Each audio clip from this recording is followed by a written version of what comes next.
doesn't say the 12 disciples, but would you recognize that the 12 is a common name that was known all through the gospel accounts, specifically, especially of the 12 disciples? I mean, Acts refers to them as the 12, even when they even had 11 of them. It still mentions them as the 12. It was a group. It was a name of a group that was dedicated to 12 chosen people.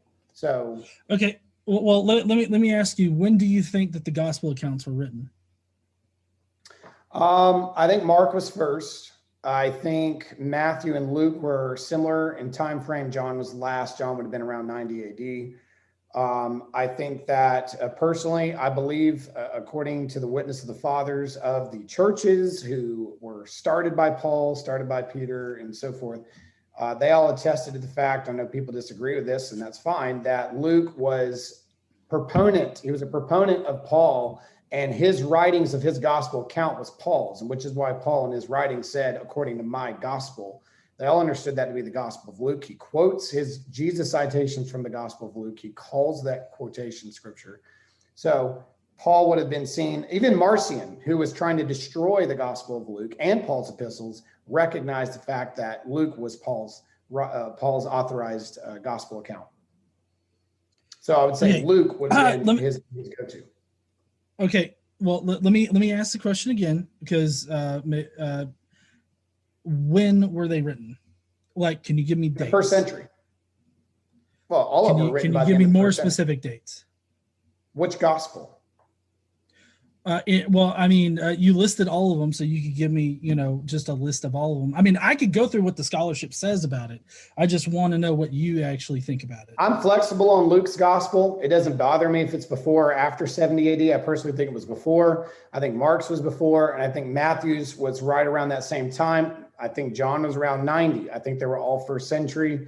Again, I mean, there are scholars that can go one way or the other. I mean, even Bart Ehrman puts them all in the first century. So I would say that they are first century accounts, either half of them before 70 and the other half after, or 3 before 70 and 1 after. I'm okay with Luke being fluctuated.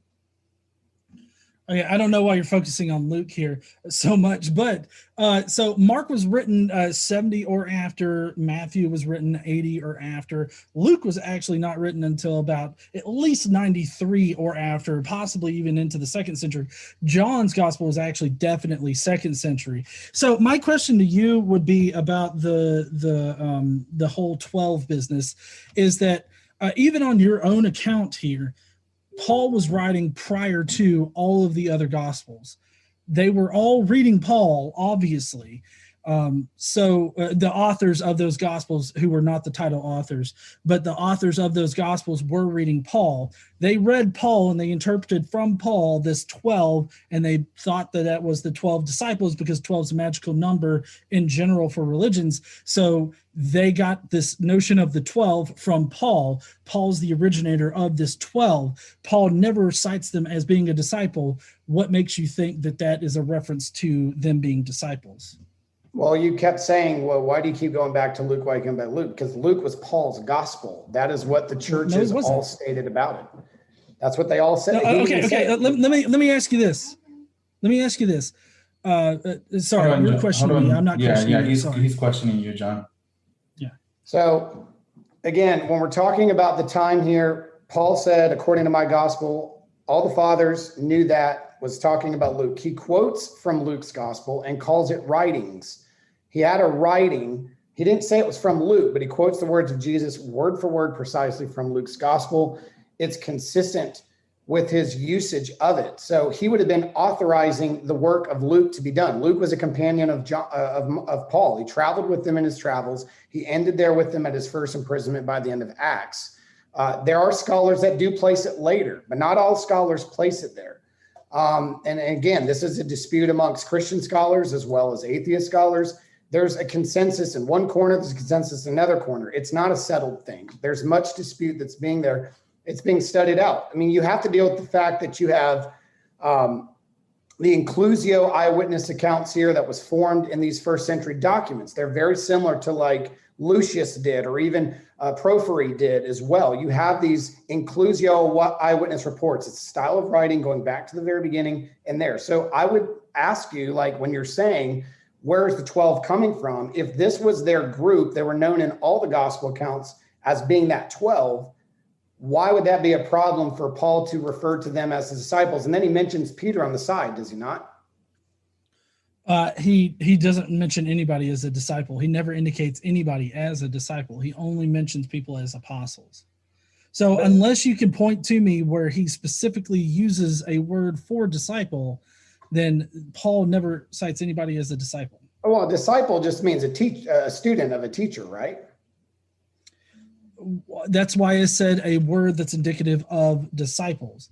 The apostle does not mean that. Apostle. Yeah, well, Jesus had many disciples, but he only had 12 apostles, correct? No, I think you're mixing up the disciples and apostles. Disciples were the 12 that walked around with him. Apostles were those that came afterwards. Actually, I do believe I think it's in one of the Gospels.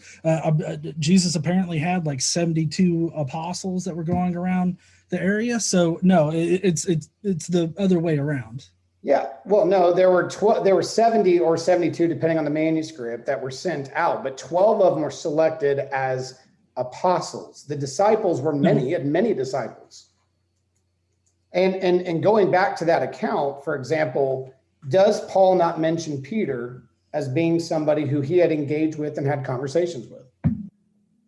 Yeah, he does, but does Paul ever mention Peter as a disciple? Sure. I mean, he just mentioned him particularly, specifically, distinct from the rest, does he not? Well, no, he mentions him as an apostle, but not as a disciple. I'm sorry that they're interchangeably used both in all the gospel accounts. The apostles were a select group who were eyewitnesses from the beginning of the time of John the Baptist up to the time of his death and resurrection. And that's what they did in Acts chapter 1. Were they not doing that in Acts 1 when they were trying to replace Judas Iscariot? They gave criteria for an apostle. In fact, Paul gave a criteria for an apostle. He had to be an eyewitness of the resurrection of Jesus. But their criteria was it not going back to the very eyewitness account of being with Jesus from the time of baptism of John to his death? Well, I mean, I think that you answered your own question right there, because you said that the criteria was had they had a vision of Jesus, not had they walked with Jesus.